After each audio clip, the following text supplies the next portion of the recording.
Here's what happened in the economy since last we met. 9 Eurozone nations had their credit downgraded by S&P. This happened on Friday. Italy, Spain, Portugal, Cyprus, all downgraded 2 levels. France, Austria, Malta, Slovakia, and Slovenia all downgraded 1 level. Then there was this story that was out today. Quote, how long until people raise the alarm about Britain? What's happening in Britain? Well, you ready? Almost 1 million Britons have taken out emergency payday loans to help pay their rent or mortgage in the last year alone. Debt is spiraling out of control, just like it is here in America.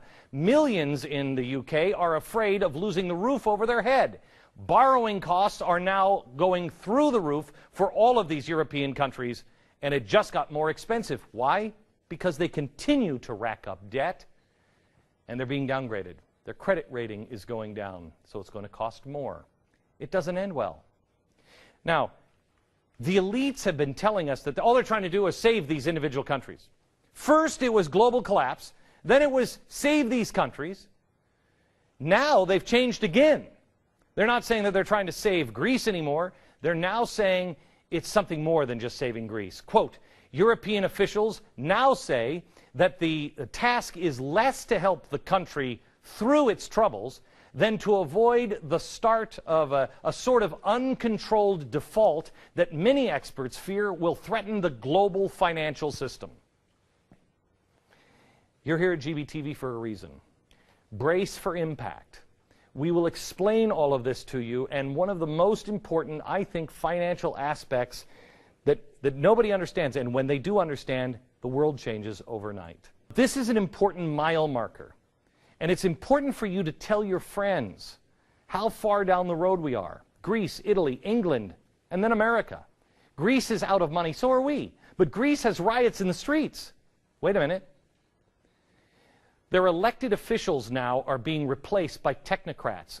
Listen to this because you will see a pattern all over the globe, including here. The EU is now telling Greece how to spend their money and that their bonds are worth nothing. Now, do you remember what we said maybe 2 years ago, maybe 3 years ago? What would start to happen when things got really bad? That countries would start to base their financial system on land. How did I know this? Because I looked at what they did in Germany. It's what Greece is now planning on doing, which is selling bonds with state property as collateral. The media won't even tell you that these things are going on. I mean, they just dismiss it. It'll run, but nobody will pay attention. It's happening. This is a point of credibility. If you've told your friends in the past, you have to go circle back and tell them now. Because you watched GBTV, you knew this was coming. Watch. My gut tells me that there's only going to be a few things of real value. Resources, land, and if to survive the immediate crunch, you would be assuming that we would spiral into an emergency. I hope to God all of this stuff doesn't happen. But if you want a war game for a second, you would need to be able to think, okay, what is going to be of value? We'll inflate our money. We'll pay off all of these massive debts, which will spiral the world into out of control. What is worth anything? Well, if I were somebody who said, prepare for impact, we have to have something to base our money on, I would have a system to where the United States owns most of the house, most of the land. Why do you think they're gobbling up so much land right now? They're doing it for 2 reasons. One, the environment, but they're also gobbling up great portions of this land. If there is nothing left of value and you needed to reset your dollar to be able to participate in the basket of global currencies, you'd need something of value. There's not enough gold. So what do we back our dollars up with? What do we back things up with? Hard assets, resources that we haven't signed over to the UN or to the world, and land. This is what they're doing now in Greece. They're now offering land as collateral. You ready for this? The abandoned Olympic buildings. They're for sale. Don't you want one? There's nothing more valuable than a decaying softball stadium in a country that has literally no softball following whatsoever. And the Greeks react to the poor financial news so very well all the time. So expect nothing but good news from here on out with Greece. And congrats again on that softball stadium. It could be yours if the price is right. They're resorting to land to back their monetary system. Well, why not gold? Why not this? Well, there's a really simple reason, but it takes you down the crazy tree. First of all, simple reason, there's not enough gold in the world to pay our debt and our lifestyles. There's just not enough gold. There's only a finite, that's why it's a gold standard. There's not enough gold in the world. It's why we left the gold standard, because we wanted more stuff. So we had to print. We had to play tricks. So there's not enough of this. So what else is left? Well, there's land, but there's also something else. And this takes you into a crazy direction. The next stop on the insanity train to hell, diamonds. Diamonds. Well, you won't believe what we found out about diamonds in the last week or so. Diamond prices are now on pace to rise so fast that it will, over the next 4 years, outpace the price of gold. Wait, what? Now, how's that going to happen? My theory is because gold is so uber-regulated. I believe in gold. You know that. But gold is so uber-regulated, you can only have so much of it, and then you start to say, well, wait a minute, are they going to take this away?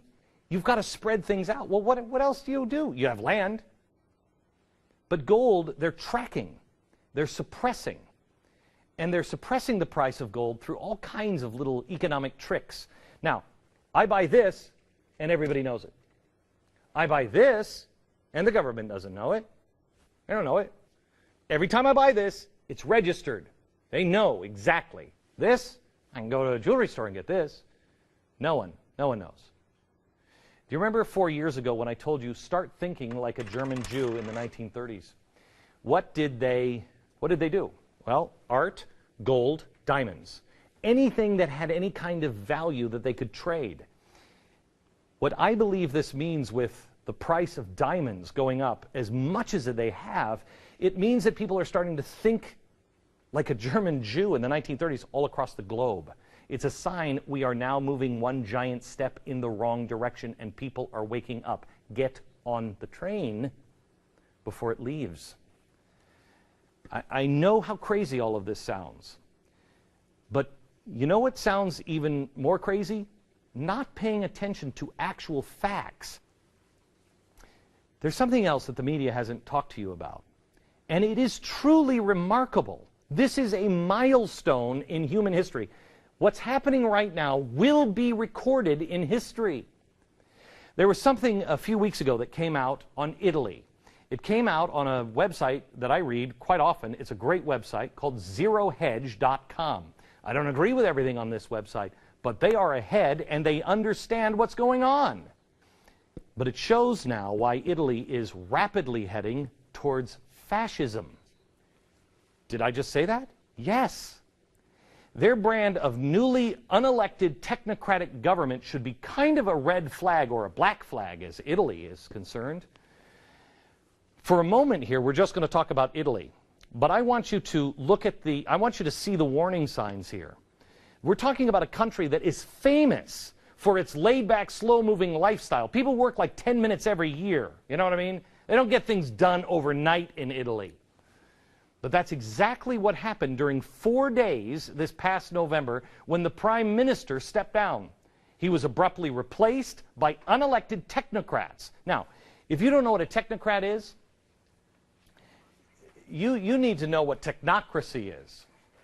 Technocracy is, quote, a form of government in which science would be in control of all decisions. If this doesn't sound like the 1800s, early turn of the century bullcrap, well, science is going to do it. Bullcrap. Science is going to do it. If you want to know what it is, I urge you to read one of the worst books I've ever read in my life. It's a horrible, horrible novel. Philip Drew, Administrator. It's what's happening in the world. It was Woodrow Wilson's favorite book, Awful, written by Colonel Edward House, I believe. Scientists, engineers, anyone who is in a technological field will replace politicians, businessmen, and economists. Well, gee, now wait a minute, that's not happening, is it? Oh, wait a minute. Yes, it is. All these new pieces of the administration.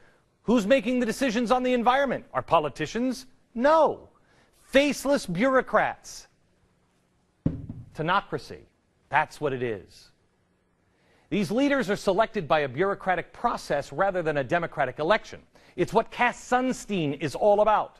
It's what the president is doing by bypassing Congress and appointing people to run things.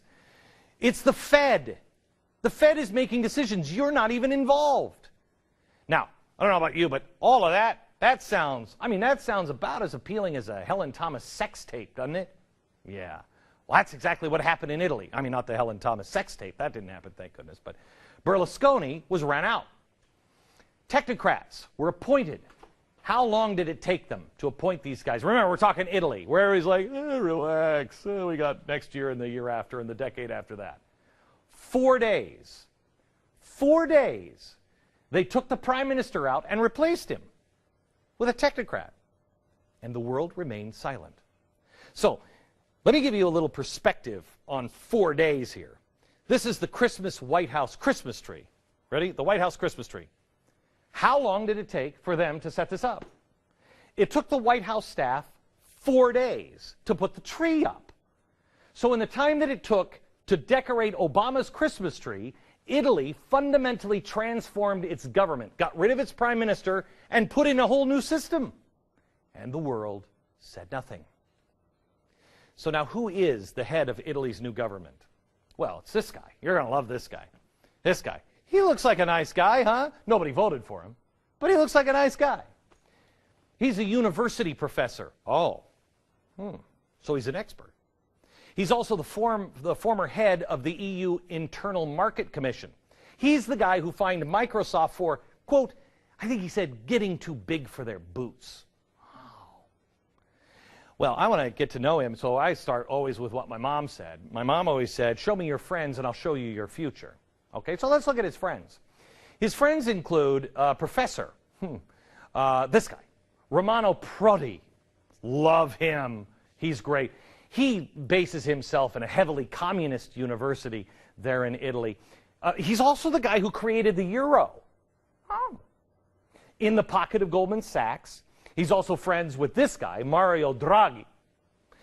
This is the guy who booted Berlusconi out just days after taking the top spot at the European Central Bank. So this guy becomes like the head of their Fed, and he kicks the prime minister out.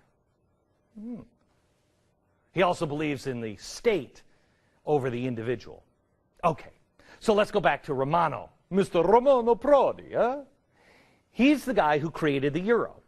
Why do I bring this up? Well, kind of important, because he said this in 2001, quote, I am sure the euro will oblige us to introduce a new set of economic policy instruments. It's politically impossible to propose that now, but someday there will be a new crisis and new instruments will be created. Oh, well, gosh, welcome to someday. Rahm Emanuel told, never let a good crisis go to waste. This is a global mantra. They have been waiting for this. They have been designing this. That's why it only took 4 days in Italy to install an unelected government. They already knew what they wanted. They already knew what they were going to do. And all the people were in place. They just had to turn the key with a crisis. They're just waiting for the iron to get hot. Gee, that sounds like, remember the Fabian socialist window? Yeah, you heat up the world. Right there, see there are the billows. They're heating up the world until it gets nice and hot. And then they pound it. They mold it closer to their heart's desire. Huh. What a weird coincidence. I'm sure it's all a conspiracy theory.